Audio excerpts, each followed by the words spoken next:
Ay patungkol sa Bible and Science. So, ang Bible po ay nagsasalita tungkol sa science. Pero ang Bible po ay hindi po textbook about science. Huwag po tayong magkakamali. So, wala pong detalye na binigay sa Bible. Ito pong Bible ay Word of God. So, sinasabi niya po, sinabi ng Diyos kung anong gusto niya ipasabi sa atin. Okay? So, bago po tayo magsimula, manalangin po muna tayo. Panginoon Diyos, sa mga pangyarihan sa lahat, samahan po kami sa pag-aaral ng inyong salita. Kayo nga po ang siyang nagturo sa amin ngayong umagang ito, Panginoon. Ipaunawa mo po sa amin ang iyong salita. Kayo nga po ang siyang manguna at yung mga papunta pa po na aming magkapatiran, gabayan mo po sila, Panginoon. Hasten their steps, Lord. In Christ's name we pray. Amen. Okay. So, next slide, please.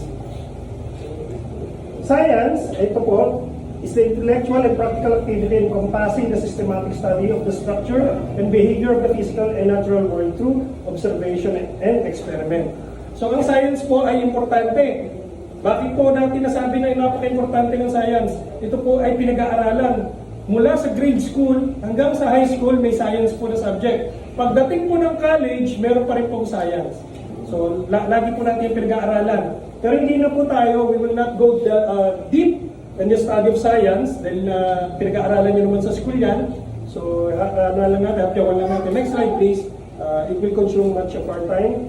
So, what is empirical method? Napakalaga po na empirical method. Hindi ko rin po i-discuss. Pero empirical method ay, yan po ay observation, experimentation. So, hindi ko na po lalaliman. Mapapag-aralan nyo rin po yan sa science. Available po ito, PowerPoint presentation ko sa atin. So kung gusto nyo po, hingin nyo lang po sa akin, ibibigay ko po sa inyo.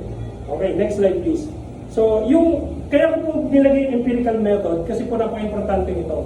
Kasi po, ang science natin sa ngayon, ang unang-unang mababasa nyo sa science ay evolution. Evolution is not a science, it is a theory. Ibig sabihin nun, na-conceptualize lang ito ng mga tao. They concocted it, pero because of assumption, mere assumption, na consider na to as science. Pero bagsak ang evolution sa empirical method. Ito po yung mga paggawa ng totoong pag-prove ng scientific study. Empirical method po yung ginagamit. Next slide please. Yan, experimentation, measurement, paulit-ulit yan. So pag na-test na yan, next slide please.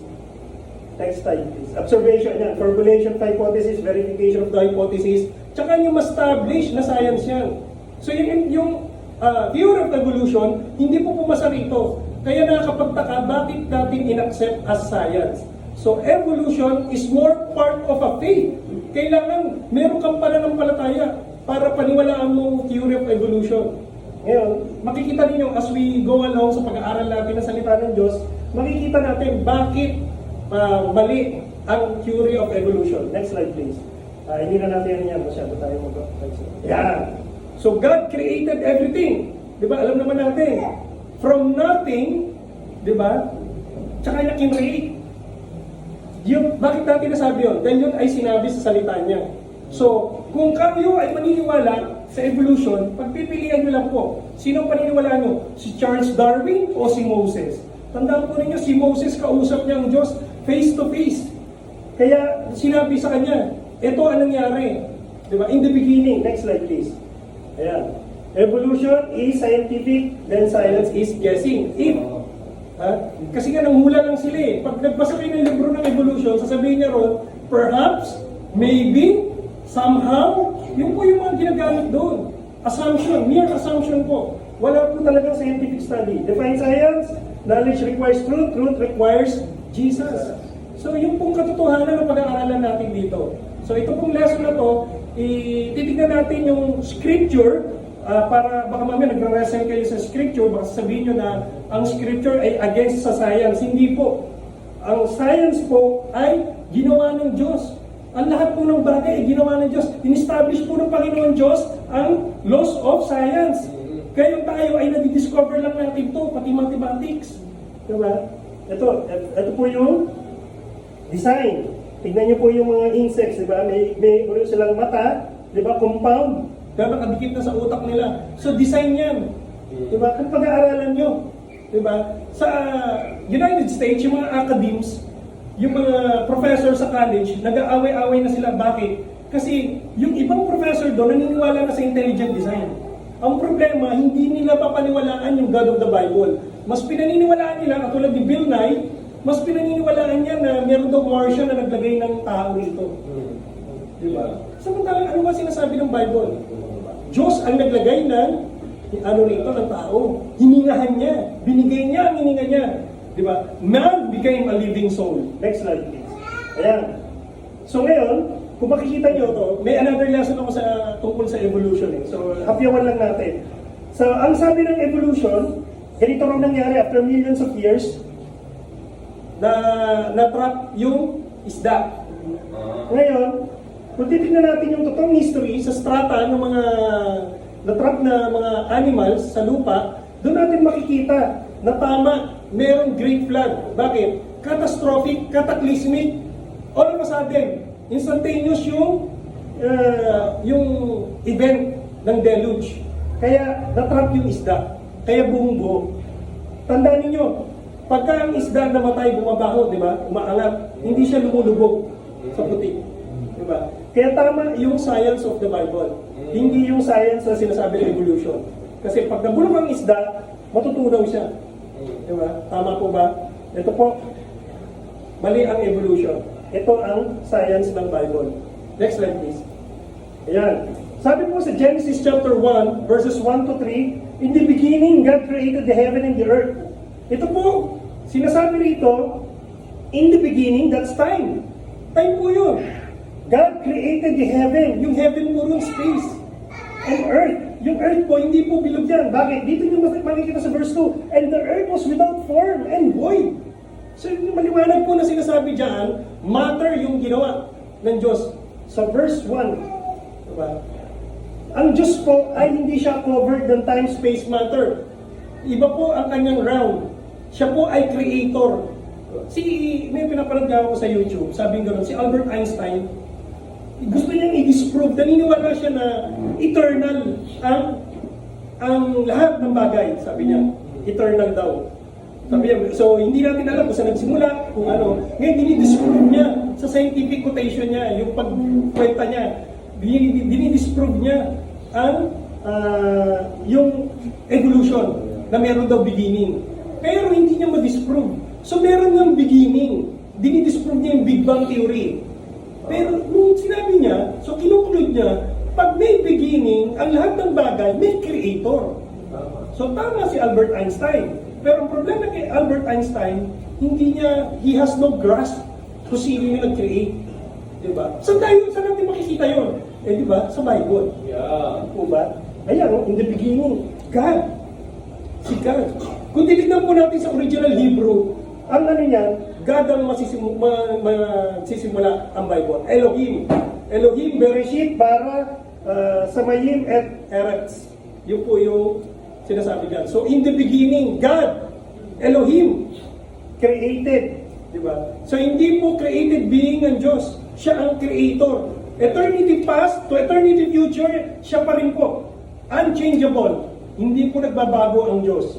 So, tignan po natin. And the Spirit of God moved upon the face of the waters. So, chinek po ng Holy Spirit yung creation. Yung kinrate ng time, space, and matter. So, pupunta po tayo sa verse 3. Pagdating po sa verse 3, let there be light. Ano yung kinrate niya? Energy. Diba? Magugulat kaya ako nung nababasa ako ng Bible nung una. Sabi ko, bakit sabi nung gano'n ng Diyos, let there be light? Ang light nang gagaling sa sun. So parang mali yung science ng Bible, di ba? Pero tama Dahil yung sinabi ng light dyan ay energy. So, in-establish ng Diyos ang laws of physics. Pagdating po rito, law of thermodynamics, energy. Di ba? Lahat dito binabanggit science. So, first verses ng Genesis. Next slide, please. Ayan. In the beginning, that's time, heaven, space, earth, matter, and energy. Bakit kailangan natin ng energy? Pag mag-introduce ka ng life, kung titignan nyo sa science, perspective ng science, anong pinakamahalaga na una? Photosynthesis. Bakit kailangan natin ng photosynthesis? Kailangan tumubo yung alaman. Para saan? Kailangan ng pagkain ng mga kikreate ng Diyos. So, ibig sabihin nun, Pagka nagsimula ang buhay, kailangan may kakainin na. Alam mo naman mag-create ang Diyos ng tao at hayop na walang kakainin. Di ba? Magugutom tayo tsaka palang patutubuin. Kaya kita nyo tama ang science ng Bible. Di ba? In order, chronologically, correct ang science ng Bible. From the beginning pa lang. Next slide, please. And God said, let there be a firmament in the midst of the waters, and let it divide the waters from the waters. So anong ginawa ng Diyos? Atmosphere. Paano tayo hinga kung walang atmosphere? Chemistry. Diba? In-establish niya chemistry. Ayan. And God made the firmament divided Second day. Diba? Paano hinga yung mga bagay? So kita niyo wala pa siyang kinikreate na tayo. Diba? Wala pa siyang animals. Diba? Anong kailangan natin? Kasi kailangan natin ng hangin. Diba? Next slide, please. Ayan. Oxygen. Napaka-importante ng oxygen, pero pinakamaraming nitrogen. Bakit? Kung i-check nyo sa science, napaka-importante ng nitrogen sa katawan ng tao. Pagka yung mga deep sea divers, di ba, nababad sila sa oxygen, bago sila iangat, di ba, ilalagay sila sa parang capsule, decompressed capsule, para ibalik sa kanila yung nitrogen na nawala, i-introduce sa kanila. Kasi kailangan rin, essential sa katawan ng tao ang nitrogen. Di ba? So, ibig sabihin nun, it's a design. Di ba? Doon yung makikita na design. Hindi basta-basta ginagawa. Hindi ginawa ng Diyos itong mundo na katulad ng sinasabi ng Big Bang Theory na okay, na-create to lahat. Pero, para-para lang. Bigla na lang na-create lahat. Di ba? In an instant, boom! At bigla nag-set na yung mga planets. Big Bang Theory. Yung ba yung pinaniniwala natin? Mali. Ito po yung science of the Bible. Ito po ang tama. Diba?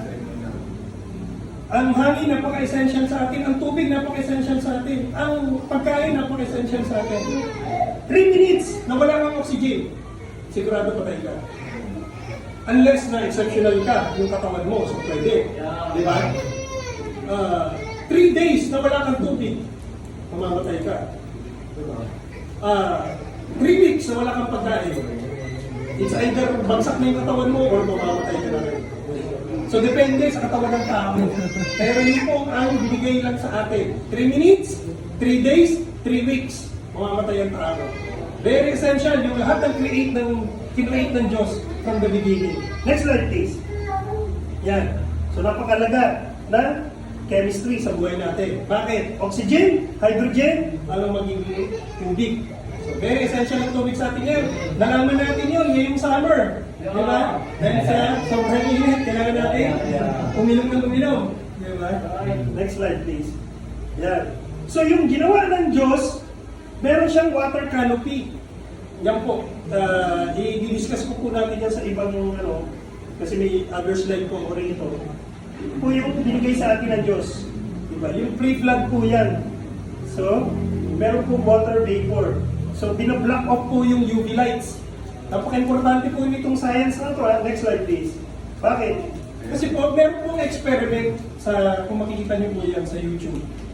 Yung pong ipis, nilagay nila sa lugar na puro oxygen. Malalaki po yung ipis. So ngayon, pag mataas ang oxygen, malalaki ang tao. Kaya ang Diyos po ay kinreate ang tao na matataas. 15 feet. Si Adam, si Noah. Yan po ang height nila. Paano nyo malalaman yung gano'ng kataas yung 15 feet? Yung pong vertical elevation ng overpass, 14 feet po yun. So, ibig sabihin nun, mas mataas pa ng 1 foot. Si Adam, ganun po kataas. Giant po sila. Kaya pagdating po sa Genesis chapter 6, tama ba, sir? Yung sons of God na nag-marry, ay nag-intermarriage sila sa ordinary people. Hindi po yun angels. Sila po yung mga tao na descendant of Adam. Sila po yung mga giants na tinatawag natin. Pero hindi po sila giants. Yan po yung normal creation ng Diyos. Dahil sa lush vegetation. Di ba? Full of oxygen. Next slide, please. Ayan na, kinreate na ng Diyos yung dry land. Yan na po, lumabas yung earth. Sabihin nun, yung kinreate ng Diyos, puro tubig pa yung earth. Diba? Tapos may water canopy pa. Tapos siya nag-appear yung dry land. Diba? So ngayon, pinalabas niya yung fruits. Inuna niya yung fruits. Diba? Importante kasi walang kakainin yung i-create niya eh. Diba? After his kind. So pag-aaralan po natin yan, after his kind. Next slide please. Yan. Law of hereditary, law of biogenesis. Yan po yung sinasabi. So, ibig sabihin yan, sige, after his kind, yung kung yielding fruit, after his kind, and God saw that it was good. In the evening, in the morning, Third day, vegetation po yung ginawa ng Diyos, mga halaman, puno. okay, tignan niyo po itong cherry tree. Hindi po sila nag-verge ng puno. Nalaglag siguro, hindi natin alam, baka nag-cook dun yung ibon. Di ba? Tumubo siya, hindi po sila nag-verge. Nag-isip po, Kita niyo yung law, after his kind. hindi nag-merge yung puno. Yung balete tree, ano yung balete, kinukuha niya yung parasitic. Yung balete, di ba? Kinukuha niya yung nutrients ng puno, pinapatay niya. Hindi rin sila nag-merge. Kung titignan niyo. Yung orchid, di ba? Tumutubo siya sa puno. Pero kinakain niya rin yung nutrients ng puno. Hindi sila nag-merge. Di ba? Nandun lang siya. Parasite po yun. Actually, yung orchids. Di ba? Napakagandang para sa'yo. Halaman pa. May mga gano'n. Next slide please. Yan.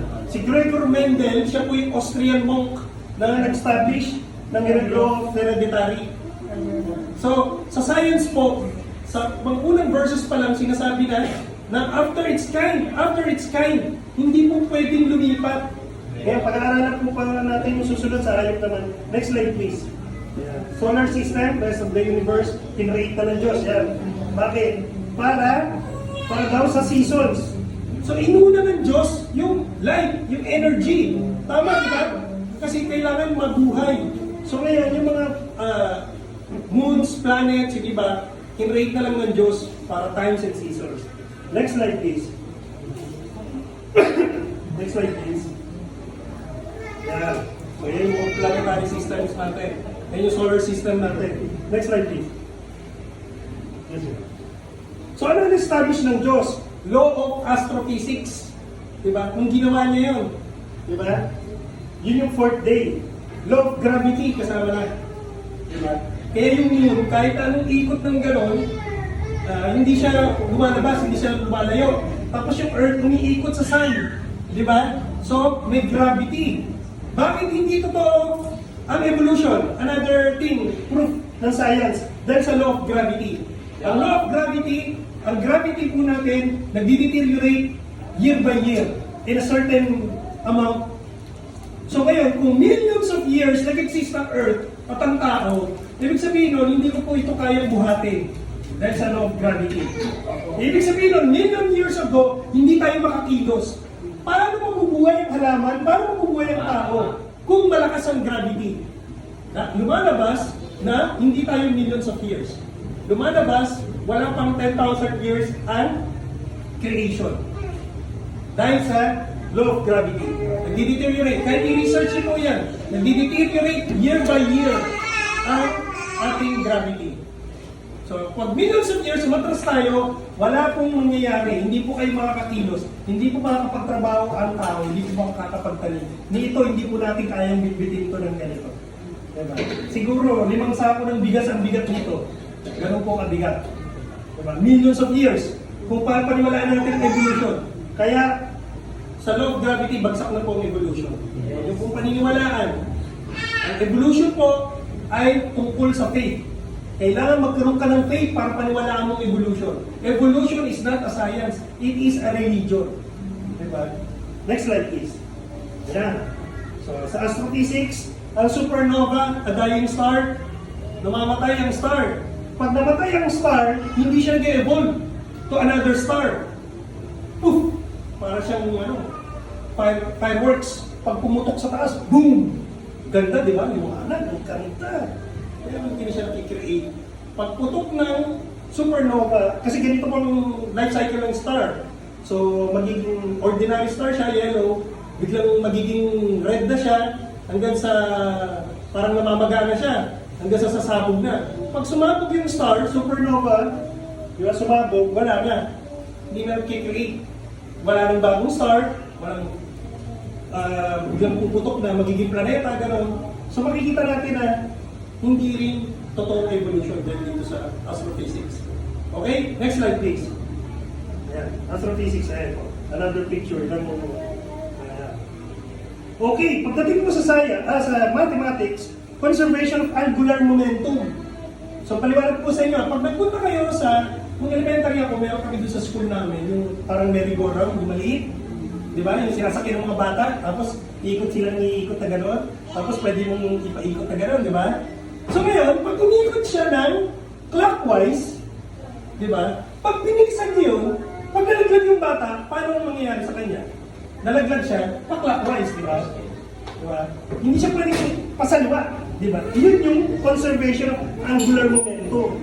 So pag pa-clockwise, di ba? Ibig sabihin ng evolution, pag pa-clockwise, according to math and science, dapat, pag ikot ng mga planeta, dahil since isa lang yung pinanggalingan nila, boom! Big Bang! Ikot. Lahat tayo clockwise, dapat lahat clockwise. Nag-gets po ba? So dapat ang planeta, pati mga moons, clockwise lahat. Pero meron pong nakasaliwa na ikot. Hindi po clockwise. Yan po, makikita ninyo, yung ikot ng Mercury. Yan, pakaliwa. Yung Venus, pakanan. Yung Earth, pakaliwa. Yung Mars, pakaliwa. Jupiter. So may mga saliwa. So, conservation of angular momentum, bagsak pa rin po ang theory of evolution. Nag-gets po ba? Nag-gets niyo, maliwanag po. May tanong mo pa kayo, baka may gisakit tanong. Baka bigla kayo eh. Okay lang po ba tayo? Sige po, next slide please. Yan. Nakita nyo, di ba? Umiikot ang moon. Yan sa Earth. Yan. So, kung ano po yung ikot ng Earth, yun din po yung ikot niya. Di ba? Dapat gano'n. Di ba? Pero pagdating po sa Jupiter, meron pong dalawang moon na sa liwa yung ikot ng moon niya. Marami pong moon ang Jupiter. Ito na lang po mapapakita. Next slide please. Ayan. Low planetary motion. Yan, si Johann Kepler. All of the planets revolve around the sun, orbits, and the sun is not the exact center of the orbits. So tama po yung sinabi niya, di ba? Yung science pa rin. Okay, next slide please. Law of hereditary. Ayan, kinrate na po ng Diyos ang mga hayop sa dagat, di ba? Ayan. That's the 5th day. And God said, it was good. Next slide please. Ayan. Ginawa naman niya yung mga beast. So tignan po natin. Yung pong tiger, kilay niya. Ano nga natin? Rodents, canine, feline. So rodents, rats, yung mga yung kind niya, di ba? Canine, aso, feline, mga cats. So tignan natin. Meron pong nag-create ng kinrossbreed nila yung tiger sa lion. Ang tawag po dyan, liger. Malalaking lion. Okay po ba? Okay, di ba? So yung sabihin nun, sabi ng Diyos, after its kind, law of hereditary. So okay, nagtugma yung DNA nila, okay lang. Di ba? Ito, tiger wolf sa Australia. Akala nila, extinct. Kasi ito, kumakain ng ng mga tupa nila, ng Australiano. Ginawa nila, hinat-down nila ito, pinapapatay nila. Recently, may natagpuan sila, may nag-survive pa. Pero, very scarce na yung, hindi ka naman extinct. Pinipreserve na nila ito ngayon kasi salbahe. Pero this is more of a canine. Hindi po nila ito pwede crossbreed kahit sabihin nilang tiger word to porque may stripes. Diba? So tama pa rin yung law of hereditary. Tama pa rin po ang scripture. Right on target. When the scripture says about geography, it is dead accurate. When it says of science, it is dead accurate. When it says of history, it is dead accurate. Tignan niyo po, lahat ng science, geography, at saka history ng Bible, unti-unti nadi-discover na tama pala. Diba? Yung mga lugar, sabihin nila, ay wala naman, hindi pa rin exist yung lugar na yun. Biglang na kukuha nila, na-unearth nila. Diba? Next slide please. So ito ay donkey. Ito ay zebra. Pag kinosbreed ba sila, okay lang. Pwede. Diba? Kasi, kaya kung makikita nyo sabi nila ng mga scientists, hindi totoong Noah's Ark. Bakit? Hindi kakasya lahat ang species ng hayop sa Ark. Tama naman. Kasi hindi na ipasok ng species ang Diyos sa Ark. Anong pinasok ng Diyos? It's kind. So, kung sabihin nun, nung nagpasok ang Diyos, hindi siya nagpasok ng donkey, ng zebra, nagpasok siya ng one pair of horse. Diba? Tapos paglabas doon, diba, one pair of dog. Di ba? Paglabas noon, doon na nagkaroon ng mga chihuahua, pero actually, hindi sila nag-evolve. Loss of information ang tawag doon. Di ba? Nagkakaroon lang sila, nag-iiba-iba lang yung itsura nila, yung height nila, depending on their surroundings, nag-adjust sila. Next slide please. Tingnan nyo, yung giraffe. Pwede ba i-crossbreed sa donkey? Donkey to, hindi to zebra. Donkey siya. Kala nyo lang stripe siya. Pag kinrossbreed ba yan, pwede? Hindi, di ba? Sabihin, may limitation ang DNA. Di ba? Yun yung sinet na law of science ng Diyos, di ba? From the very beginning, from chapter 1, tama yung science ng Bible. Di ba? Yeah, right. Kahit kailan hindi pwede i-crossbreed to. Di ba? Hindi natin na tatawid yung DNA barrier. Kaya yung sinasabi na we came from apes, hindi po totoo yun. Malaking kasinungalingan po yun. That is a lie of Satan to deceive people. Di ba? Maliwanag po na sinasabi ng Bible, hindi tayo pwede i-crossbreed. Kung totoo po, nagaling tayo sa unggoy, ang dami po may problema sa kidney, sa pancreas. Eh sana, inuwan na lang po sa unggoy o sa gorilla. Di ba? Hindi na iwasan. Ang ligaw mukha kasi sa likod niya. Ano na? Yan, sa Tower of Babel yan nangyari. Ayan, tignan nyo. Tignan nyo yung black bear. Di ba? Ito yung grizzly bear. Pero nagkaroon siya ng anak na ganito ang kulay. Albino. Di ba? So yung sabihin nun, pwede ba silang i-crossbreed? Yeah. Pwede, di ba? Tama. Yung sabihin nun, magkalahi sila. Nanggaling lang sila sa isang kind. Di ba? So yung sabihin nun, yung pinasok, yung kind, family. Hindi tayo, we're not speaking of species. We're speaking of animals family. Yun nga, yung canine, rodents, di ba? Yun po yung doon tayo sa family. Right. Ang pinag-uusapan natin. Kaso, nung tumagal po yung taon, hindi po nag-evolve ang hayop. Nagkaroon lang sila ng diversity. Yeah. Di ba? Nagbago lang. Di ba? Next slide please. Ayan. Punta po tayo sa tao. Ayan. Kinreate na ng Diyos. So, sino paniniwalaan nyo? Si Charles Darwin na sinasabi, galing ka sa unggoy? O maniniwala ka kay Moses na sinasabi, ayon sa salita ng Diyos, ang sinabi ng Diyos, hiningahan kita, binigyan kita ng buhay, meron kang purpose. Diba? Bawat tao merong purpose dito. Bakit ka nilagay dito sa mundo? Bakit ka niya kinreate? Diba? Kinreate ka niya para sa kalwalatian niya. Nasa inyo po yun. Kung kayo ay ibibigay nyo yung buhay nyo para sa kalwalatian ng Diyos. Kung kayo ay magpapagamit sa Diyos para sa kalwalatian nyo. Next slide please. Yan po. Law of hereditary. So nakita nyo yung diversity. Di ba? Tinatawag tayo na race, hindi po species. Ibig sabihin marami tayong race. Nangyari po yan sa Tower of Babel pag binasa niyo po yung Genesis. Doon po naghiwalay-walay ang mga tao. Di ba? Doon po nagsimula ang mga races. Next slide please. Ito po, sabi po sa Middle Ages, pakisabihan niyo po kung tayo na po. Question po, doon sa ano natin. Mag-iiba na po tayo ng topic. Question po, doon sa ano natin. Wala mo po. Okay, sabi po sa Middle Ages, ang paniniwala po nila, that the earth is flat. Pagdating mo rin doon sa dulo, malalaglag ka. Kaya hindi sila nagka-travel ng malayo. Diba? Next slide please. Next slide please. Yan. Sabi naman po sa Hindu scripture, yun daw pong earth flat. Kaya bakit lumilin doon? Kasi daw nasa likod ng elepante. At yun daw elepante ngayon, nakapatong daw sa napakalaking turtle. Tawag ko yung scripture ng Hindu? Yeah, that's absurd, di ba? Ang layo sa science. Pero ano ba sabi ng Bible? Next slide please. Ito naman si Christopher Columbus, in-approach niya po yung hari, Italian ano siya. Actually pangalan niya si Cristoforo Colombo. Italian explorer siya. Lumapit siya sa mga noble ng Italians. Sabi niya gano'n, i-finance niyo ako, iikutin ko itong mundo, bilog. Ayaw siyang i-finance. Bakit? Kasi paniniwala nga nung parang ng Middle Ages, flat. Sabi nga, hindi ka makakabalik. Pagdating mo doon sa dulo, mamamatay ka, malalaglag ka. Kaya hindi siya finance. Sabi niya, the earth is round.